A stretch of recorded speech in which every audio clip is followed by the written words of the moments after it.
Bom dia, meu nome é Gabriel Evangelista, eu sou coordenador de produtos na Intertox e hoje eu vou apresentar para vocês um webinar sobre limites de exposição ocupacional. Primeiramente, eu vou mostrar para vocês a agenda desse webinar para que vocês tenham noção de todo o conteúdo que será abordado.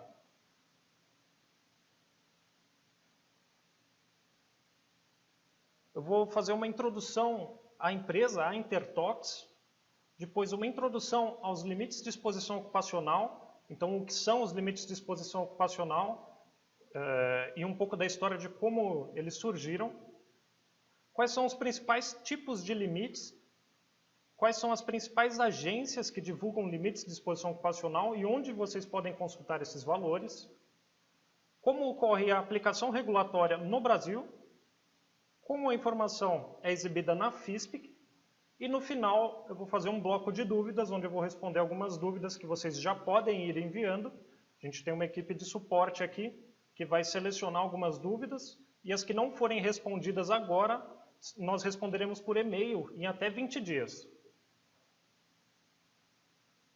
A Intertox é uma empresa de consultoria em segurança química. Nós possuímos no nosso corpo técnico profissionais qualificados como biomédicos, médicos do trabalho, engenheiros químicos e farmacêuticos. Tudo isso para oferecer o melhor conhecimento possível em segurança e saúde ocupacional. Nós elaboramos documentos de segurança como FISPICs, SDS, FDS, ficha de emergência. Também trabalhamos com assuntos regulatórios, incompatibilidades químicas, enfim, uma diversidade de assuntos relacionados à segurança com produtos químicos. Agora, uma introdução aos limites de exposição ocupacional. O que é o limite de exposição ocupacional? É o limite máximo aceitável para ser exposto a um agente, seja ele químico ou físico, onde o trabalhador vai poder viver a sua vida laboral, a sua vida útil laboral, sem nenhum efeito adverso à saúde. Então é um limite de exposição a agentes seguro, considerado seguro.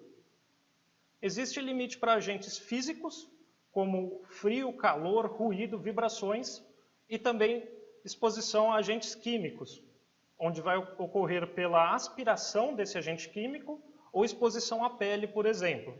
O objetivo do webinar hoje é tratar de exposição a agentes químicos e principalmente pela via aérea, a exposição pelas vias aéreas.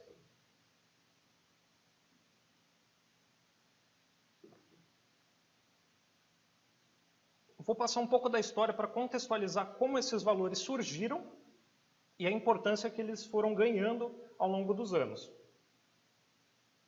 Acredita-se que tudo começou com um cientista alemão chamado Max von Gruber, que em 1883 publicou um estudo sobre o monóxido de carbono.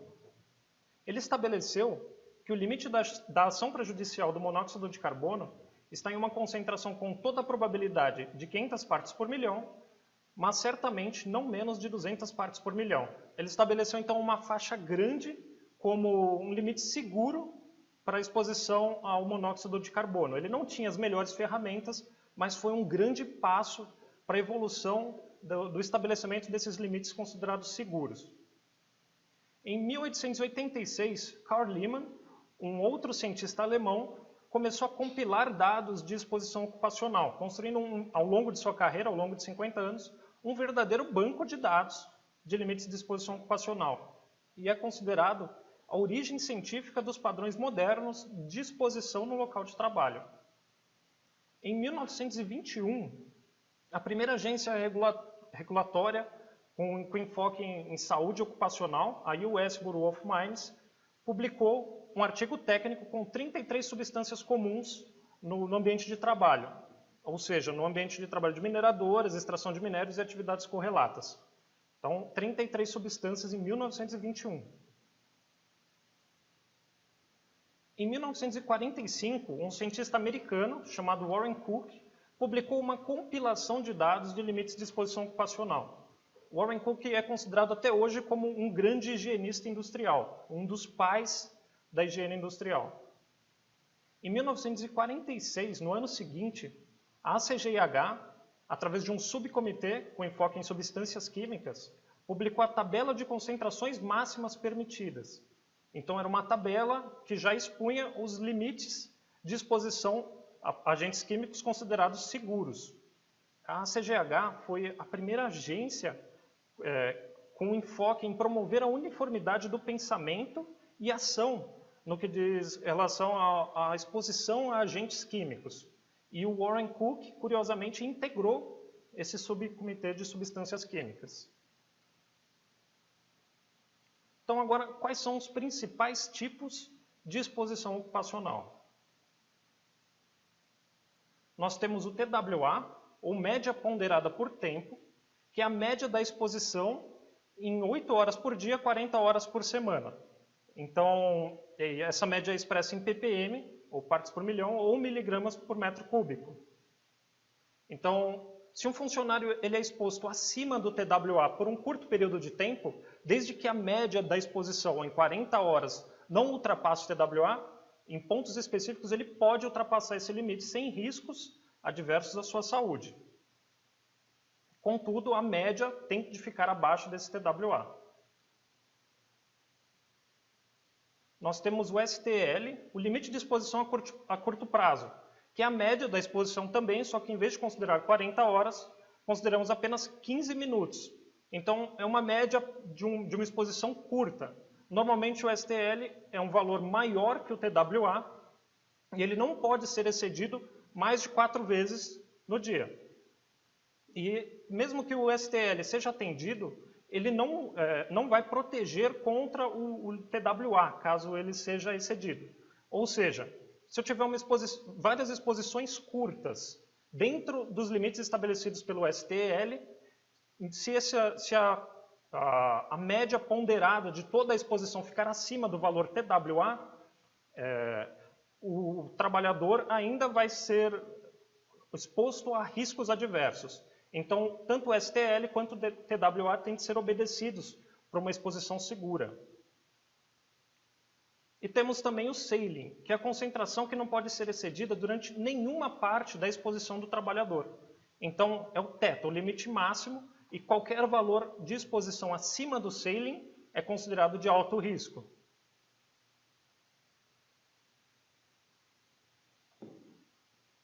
Eu vou tentar ilustrar para vocês como que funcionam o TWA, o STL e o ceiling.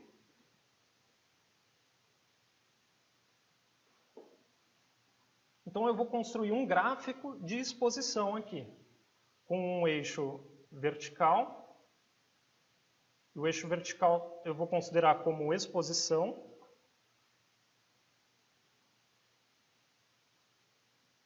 E um eixo horizontal, que eu vou considerar como tempo. Então eu tenho a exposição pelo tempo. Eu vou fazer aqui alguns marcadores para nos orientar.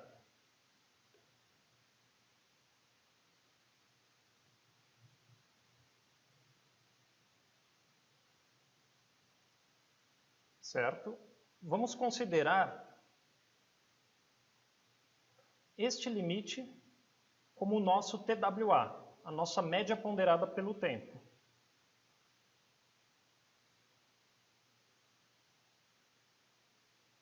Agora considerem a seguinte exposição. O trabalhador começa a ser exposto a agente químico, essa exposição vai crescendo, passa do TWA,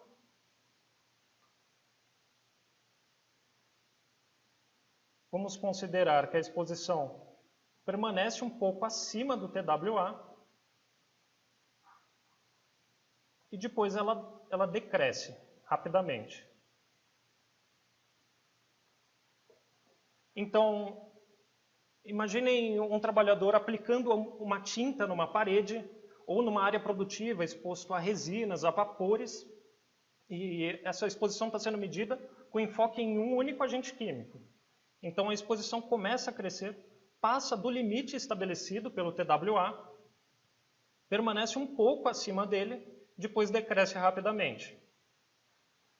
Essa exposição ainda é considerada segura. Por quê? porque a média ponderada, mesmo que o limite tenha sido ultrapassado, a média ponderada fica abaixo do TWA.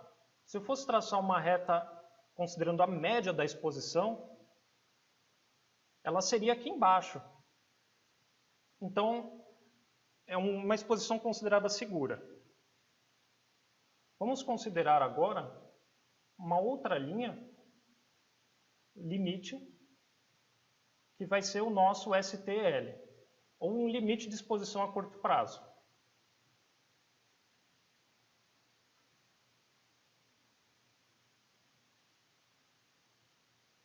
E vamos fazer outra curva da exposição. Então, a exposição vai crescendo, ultrapassa um pouco o STL,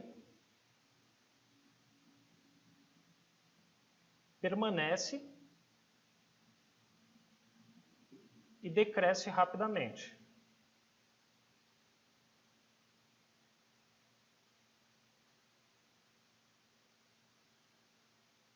Então, avaliando, a exposição ela cresce rapidamente, permanece acima do STL e acima do TWA também.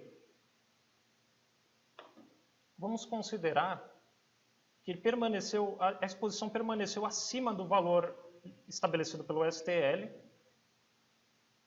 por aproximadamente 50 minutos.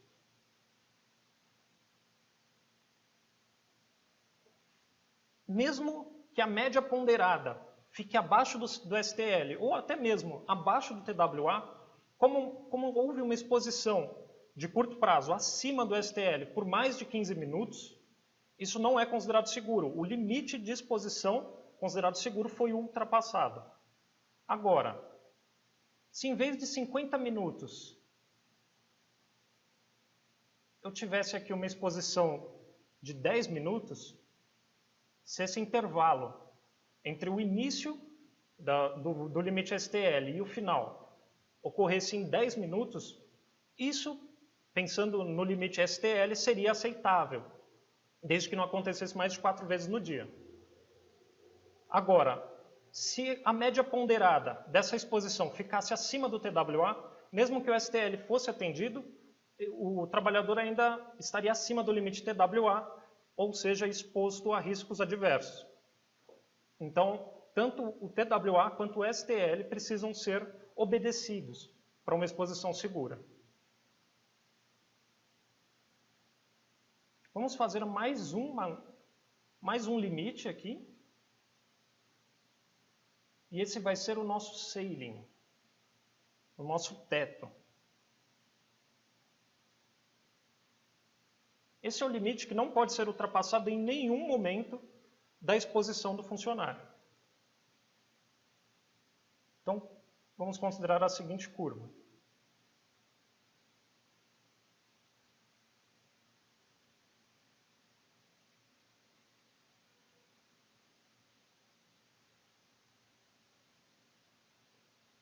Então, vejam, é uma exposição de curta duração. A exposição demorou para crescer, cresceu rapidamente e depois decresceu rapidamente. O ceiling foi ultrapassado. Mesmo que eu esteja obedecendo a média ponderada pelo TWA, obedecendo a média de exposição de curto prazo do STL de 15 minutos, eu ultrapassei o ceiling. E isso daqui já caracteriza um risco iminente de exposição do meu funcionário.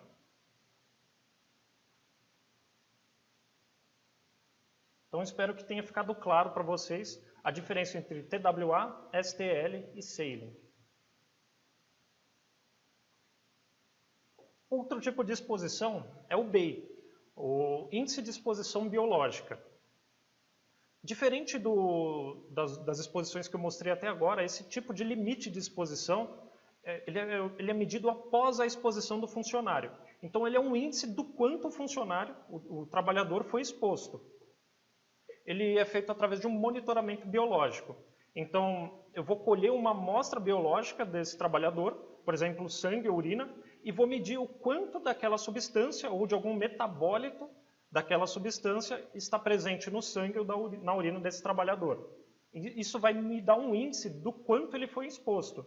Por exemplo, A acetona na urina vai ser medida, vai ser feita uma amostragem no fim do turno com um BEI, um índice de exposição biológica máximo de 25 mg por litro. Então, no fim do turno, a acetona na urina do trabalhador não pode ultrapassar 25 mg por litro. Acima disso, ocorre um risco iminente. É importante dizer que o BEI não é feito isoladamente, né? Ele é um complemento à avaliação por exposição à amostragem do ar. Então, ele complementa a avaliação desse limite de exposição ocupacional.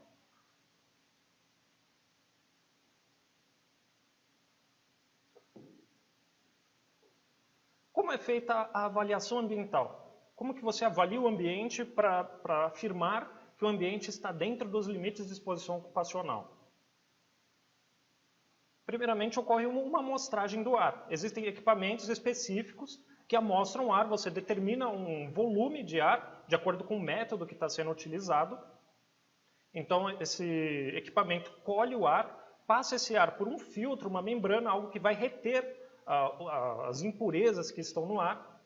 Depois eu vou analisar esse filtro ou membrana para determinar a massa do agente químico que eu estou querendo avaliar a exposição dos trabalhadores. Com a massa do agente químico determinada, eu vou dividir essa massa pela quantidade de ar amostrado. Então, por exemplo, se eu colho 1000 litros de ar, identifico que nesses 1000 litros de ar eu tenho 1 grama de acetona. Eu posso determinar, então, que a concentração da acetona no ar era de 1 miligrama por metro cúbico. Claro, existe uma variedade de métodos que podem ser usados a depender da substância que você quer avaliar. Então, cada substância tem uma realidade diferente e um método diferente de amostragem para garantir essa precisão técnica. Alguns órgãos que descrevem como os procedimentos devem ser realizados são a Fundacentro, que estabelece através das NHOs, as normas de higiene ocupacional, alguns métodos que podem ser utilizados para avaliação ambiental, e também a OECD, que descreve uma diversidade de métodos para várias finalidades, entre elas também a avaliação de exposição a agentes químicos.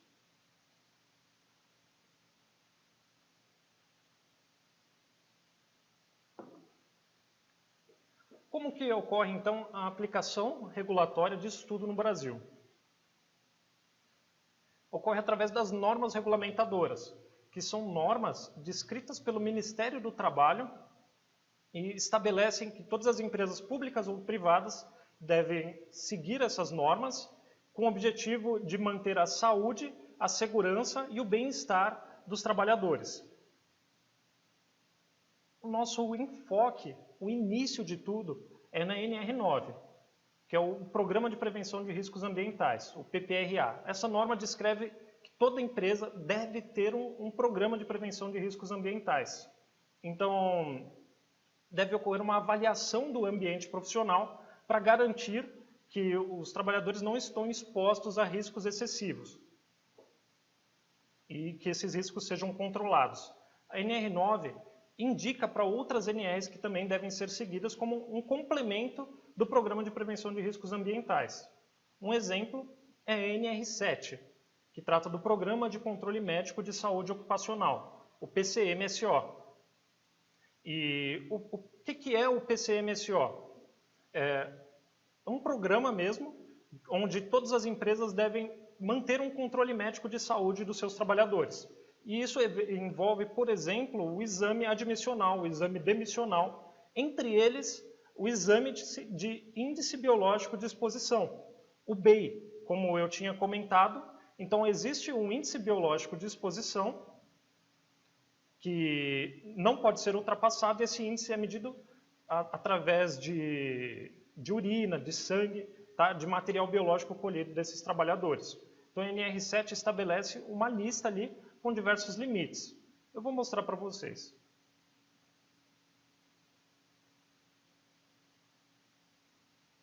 Eu tenho aqui a NR7.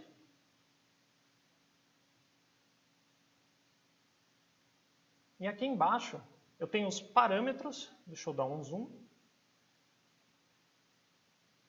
Parâmetros para controle biológico da exposição ocupacional a alguns agentes químicos. onde eu tenho, por exemplo, a anilina.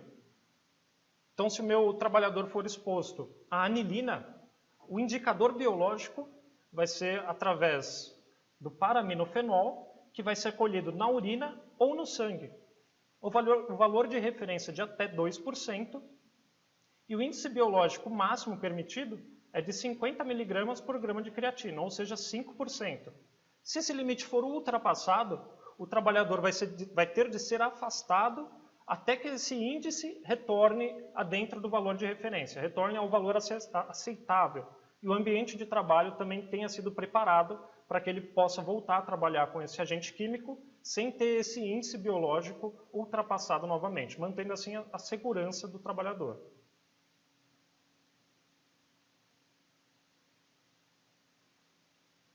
Outra NR importante é a NR15, que trata das atividades e operações insalubres. A NR15 também complementa a NR9 no PPRA e descreve quais são as atividades e os limites considerados seguros para exposição a agentes químicos, agentes físicos também, vários tipos de exposição. E eu vou mostrar para vocês como que esses limites de exposição estão descritos na NR15.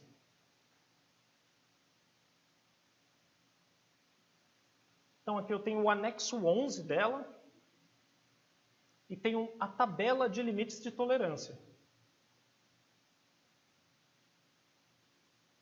Onde um exemplo aqui eu tenho o agente químico acetaldeído. A exposição dele em até 48 horas por semana é de 78 ppm e de 140 mg por metro cúbico. Então, esses são os limites considerados seguros. Acima desses limites, se o trabalhador for exposto acima desses limites, caracteriza uma insalubridade no grau máximo. Nós temos também aqui a coluna valor teto, que equivale àquele ceiling que eu comentei com vocês. É o valor que não pode ser ultrapassado em nenhum momento, não é mais a média ponderada. É um valor máximo. Ultrapassando esse valor máximo, caracteriza-se então a insalubridade.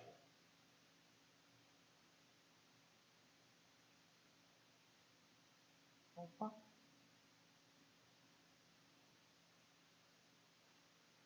Voltando um pouco para a avaliação ambiental, ainda com enfoque na NR15, ela nos dá uma diretriz de como a avaliação deve ocorrer. Então, a avaliação das concentrações dos agentes químicos, através de métodos de amostragem instantânea, de leitura direta ou não, deverá ser feita pelo menos em 10 amostragens para cada ponto, ao nível respiratório do trabalhador. Entre cada uma das amostragens, deverá haver um intervalo de, no mínimo, 20 minutos. Então, nós já temos um parâmetro mínimo aqui de amostragem do ambiente. Devem ser feitas pelo menos 10 amostragens para cada ponto de exposição definido. A amostragem deve ocorrer ao nível respiratório do trabalhador, então ao nível do nariz. E em cada uma das amostragens, entre cada uma das amostragens, tem que haver um intervalo mínimo de 20 minutos. É importante dizer que a NR15 vai passar por um processo de revisão. Eu tenho aqui uma publicação do Diário Oficial da União, onde na parte do Ministério do Trabalho, em 10 de agosto de 2018, foi constituído um grupo de trabalho. Deixa eu dar um zoom.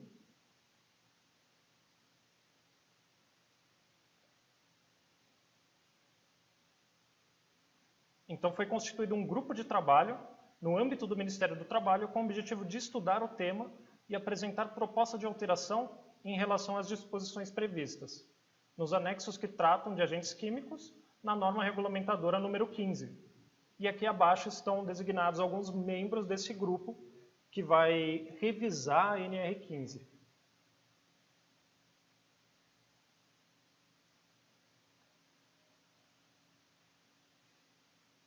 Quais são as principais agências que abordam o tema? Tá? Quais agências, quais organizações estudam limites de exposição ocupacional?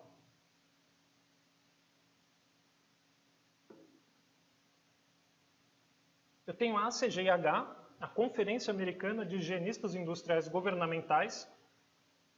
Ela foi uma das primeiras agências com enfoque em higiene industrial e uma das primeiras também a publicar limites de exposição ocupacional. Como eu comentei na parte da história, né, a CGH contempla a história dos limites de exposição ocupacional e há mais de 80 anos é considerada uma referência nesse meio. A CGH publica os TLVs, os valores limites. Esses TLVs são estabelecidos pelo comitê específico da CGH para esse fim, é o comitê mais conhecido deles, e refere-se à concentração das substâncias químicas no ar, que é tudo que a gente estava comentando até agora. E representam as condições de exposição em que se acredita que os trabalhadores possam ser expostos dia após dia, durante toda a sua vida útil, a sua vida laboral, sem efeitos adversos à saúde. Eu vou mostrar onde que vocês podem chegar nesses valores TLVs. Contudo, eles são publicados em um livro pago e eu não posso abrir o livro. Então eu vou no Google, vou digitar CGIH. O primeiro resultado já é o site oficial da agência. Eu venho na parte de publicações, TLV/BEI. Então aqui estarão todas as publicações relacionadas ao TLV e o BEI, tá? São os limites que eu já comentei. E aqui, se eu buscar por 2018 TLV, eu tenho o livro atual, que descreve os valores TLVs e BEIs. Inclusive, tem a pré-venda do livro TLVs e BEIs de 2019. Tá? Que ainda não está disponível, mas já está em pré-venda.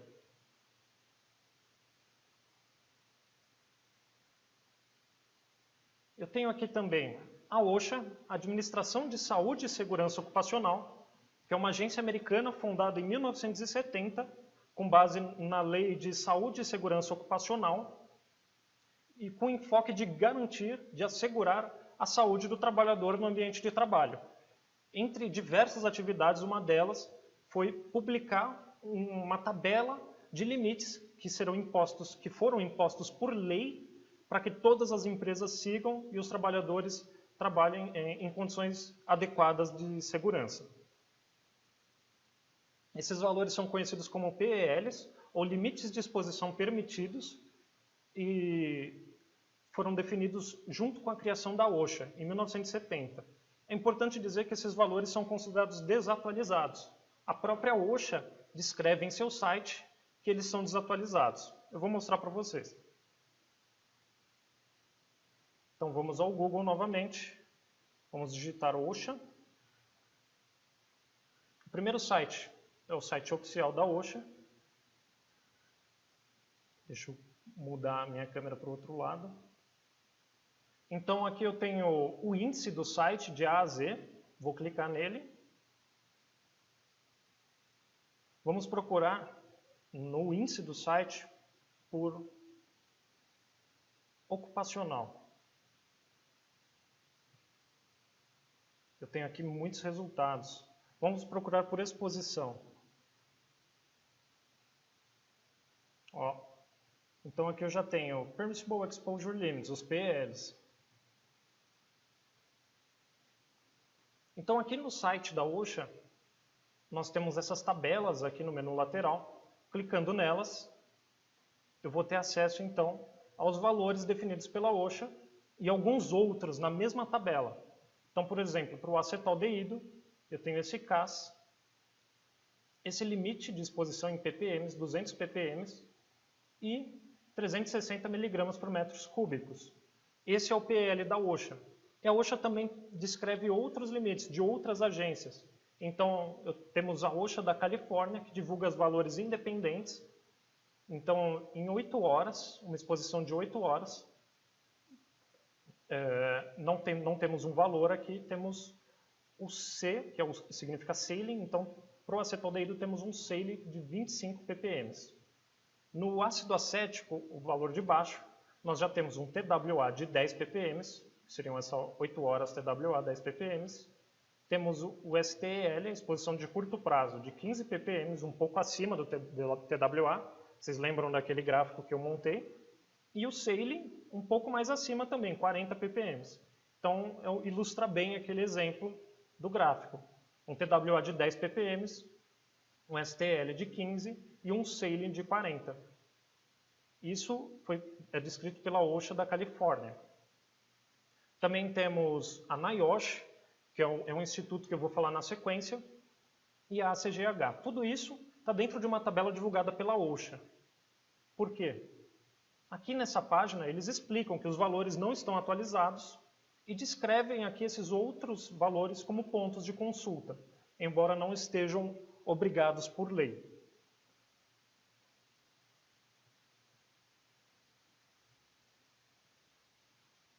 E agora a NIOSH é um Instituto Nacional de Saúde e Segurança Ocupacional. Ele foi fundado junto com a OSHA e ele integra o CDC, os Centros de Controle e Prevenção de Doenças. O objetivo da NIOSH era ter uma agência governamental para fazer avanços científicos na área de saúde e segurança ocupacional. Só para vocês terem uma dimensão do tamanho desse instituto, ele possui mais de 1.300 funcionários e atua em diversas áreas. Na parte de limites de exposição ocupacional, deixa eu arrumar a câmera aqui, nós temos os RELs, ou limites de exposição recomendados.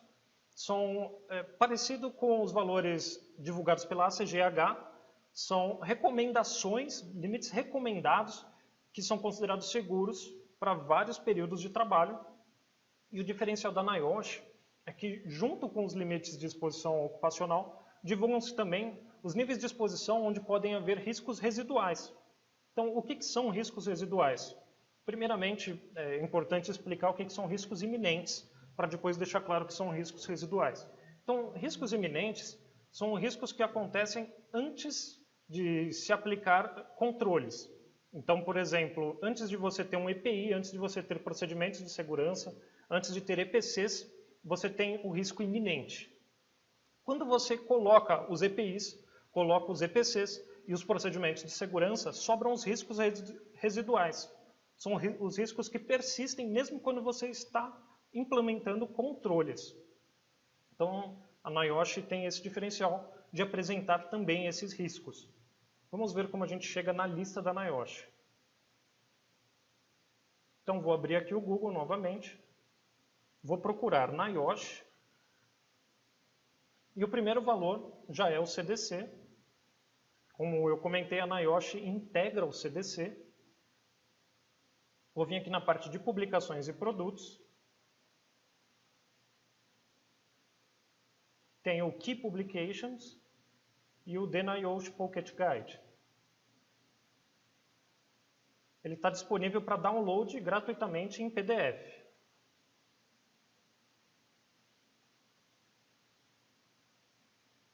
Então, só vou pegar uma substância e vejam. Existem vários quadros aqui nesse Pocket Guide da NIOSH. Cada quadro é uma substância diferente e os valores que a NIOSH estudou e recomendou sobre os produtos químicos. Eu vou dar um zoom.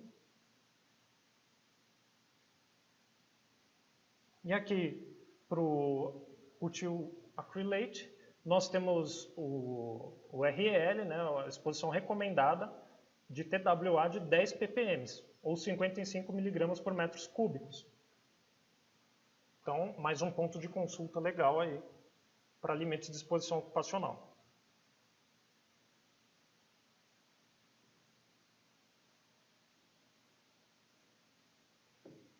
Como referência temos também o SCOEL, que é o Comitê Científico para Limites de Exposição Ocupacional. Ele integra a Comissão Europeia, que por si integra a ONU, aliás, a Comunidade Europeia. E ele é estabelecido para todos os países da União Europeia, assim como nós temos a NR15 aqui, o SCOEL determina os valores para a Comunidade Europeia. São os valores mínimos. Também temos a DFG, que é a Fundação Alemã de Pesquisa, e a DFG já divulga os valores MAK. Para quem recebe documentos de segurança da Alemanha, já deve ter visto na seção 8 da SDS uma referência MAK. São os valores máximos permitidos na Alemanha. É importante dizer que a Alemanha respeita os limites descritos pela Comunidade Europeia e também estabelece seus próprios limites. Existem diversas agências mundo afora. Esse slide aqui é só para ilustrar a quantidade de agências com enfoque em limites de exposição ocupacional e higiene industrial. Esse é um tema muito discutido e um ponto que eu posso destacar aqui é a AIHA, logo o primeiro registro, American Industrial Hygiene Association, que trabalha bastante na parte de higiene ocupacional nos Estados Unidos. Outros pontos de consulta estão no site do Ministério do Trabalho, que eu não vou abrir agora porque infelizmente o site está fora do ar. Eu dei uma testada aqui antes de começar o webinar e não foi possível acessar o site, mas procurando no Google, quando o site se restabelecer, colocando normas regulamentadoras, vai ser possível ter acesso a todas as normas regulamentadoras e eu recomendo muito a leitura da NR9, como eu comentei, sobre o PPRA, a NR7 para o PCMSO, a NR15, atividades e operações insalubres. Outro ponto legal de consulta é o site da OIT, da Organização Internacional do Trabalho. Nesse link aqui que eu estou abrindo, nós temos a descrição para diversos países das leis e normas que regem os limites de exposição ocupacional. Então, vou pegar, por exemplo, o Brasil. E no Brasil, ele já me comenta da tabela de limites de tolerância, que está no anexo 11 da NR15, como eu mostrei para vocês. Da mesma forma que aqui tem o Brasil, nós temos a Bulgária, Canadá, Chile, Colômbia. É um ótimo ponto de pesquisa. Temos também o GESTES. Para quem não conhece, o GESTES é um banco de dados alemão que integra a IFA, que também é um instituto de pesquisa alemão. E nesse GESTES existem diversos módulos. Um dos módulos trata de limites, International Limit Values. Então, um dos módulos desse banco de dados trata de limites de exposição ocupacional. Então, eu vou abrir aqui, por exemplo, o acetaldeído e vou obter os limites de exposição ocupacional do acetaldeído para diversos países. Então, Austrália, Áustria, Bélgica. Se eu clicar no nome do país, eu vou ser levado para o site da IFA. E aqui eu vou ter mais informações sobre limites de exposição ocupacional na Bélgica, como eles são feitos. E eles citam aqui, por exemplo, os limites, os OELs, né, os Occupational Exposure Limits, do SCOEL, que é aquele Comitê de Estudos Científicos de Exposição Ocupacional, de limites de exposição ocupacional, como eu comentei com vocês. Um ótimo ponto de pesquisa também, o GESTES. Vou falar agora um pouco sobre documentos de segurança.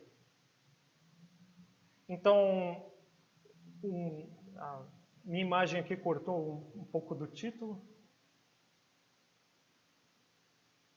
Então, todas as empresas que trabalham com produtos químicos, que expõem seus trabalhadores a produtos químicos, têm de ter as FISPICs, as fichas de informação de segurança de produtos químicos. Quem estabelece essa obrigatoriedade também é o Ministério do Trabalho e Emprego, na NR26, que trata de sinalização de segurança. Para quem não conhece, também recomendo a leitura. A NR26 estabelece que os produtos químicos devem ser classificados de acordo com as diretrizes do GHS e com a norma técnica vigente. No Brasil, a norma técnica vigente para classificação de produtos químicos e elaboração da ficha de informações de segurança de produtos químicos é a ABNT NBR 14725, especificamente na parte 4, que trata do layout e das informações mínimas que devem conter o documento. E nessa parte 4 tem a seguinte colocação: para as misturas, devem ser informados o nome químico comum ou nome técnico, a concentração ou faixa de concentração de todos os ingredientes perigosos para a saúde ou que possuam limites de exposição ocupacional estabelecidos. Então vejam, a norma técnica que descreve como a FISP deve ser elaborada também descreve que elas devem ter limites de exposição ocupacional, devem conter as substâncias que possuem limite de exposição ocupacional, assim como os seus valores. Então, na parte 3, que trata da composição, na parte 3 da FISP, que está a seção 3, que trata da composição dos produtos químicos, eu vou ter que colocar ali as substâncias que possuem limite de disposição ocupacional, mesmo que ela não contribua para o perigo da mistura, e também vou ter que colocar na seção 8 os limites de disposição ocupacional dessas substâncias.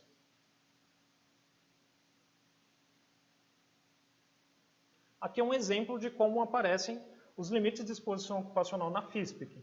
Então, na seção 8, eu tenho ali o exemplo da acetona, com o seu limite de tolerância de acordo com a NR15, o seu TLV de acordo com o TLV-TWA de acordo com a CGH e o STL também de acordo com a CGH. E aqui um exemplo na SDS, que é a FISPIC em inglês. E já a SDS pode seguir a norma do próprio GHS, que é o Globally Harmonized System, que é um sistema harmonizado para classificação de produtos químicos e também elaboração da Safety Data Sheets. Então, a SDS, seguindo a CGH, vai expor na seção 8 aqui os limites de exposição ocupacional. Eu vou falar um pouco sobre o SafetyChem, o software da Intertox. Então, o SafetyChem ele é um software online, não requer instalação e ele foi feito com a finalidade de automatizar e facilitar a gestão de documentos de segurança relacionados a produtos químicos. Então, um cadastro de produto é feito no software onde a composição química é informada, algumas propriedades físico-químicas, e a partir da composição e dessas propriedades físico-químicas, o software consegue calcular toda a classificação de perigos, sugerir números zonas para o transporte e gerar os documentos de segurança de acordo com a necessidade das empresas, atendendo às normas técnicas. E um ponto que eu gostaria de ressaltar é que o SafetyChem está preparado para trazer automaticamente os limites de exposição ocupacional. Então não é necessário consultar essas listas. Utilizando o SafetyChem, basta informar a composição e com os dados da composição o software tem inteligência para consultar as listas e inserir automaticamente nos documentos os limites de exposição ocupacional. Se vocês precisarem de uma demonstração, por favor solicitem e a nossa área comercial entrará em contato para fazer essa demonstração.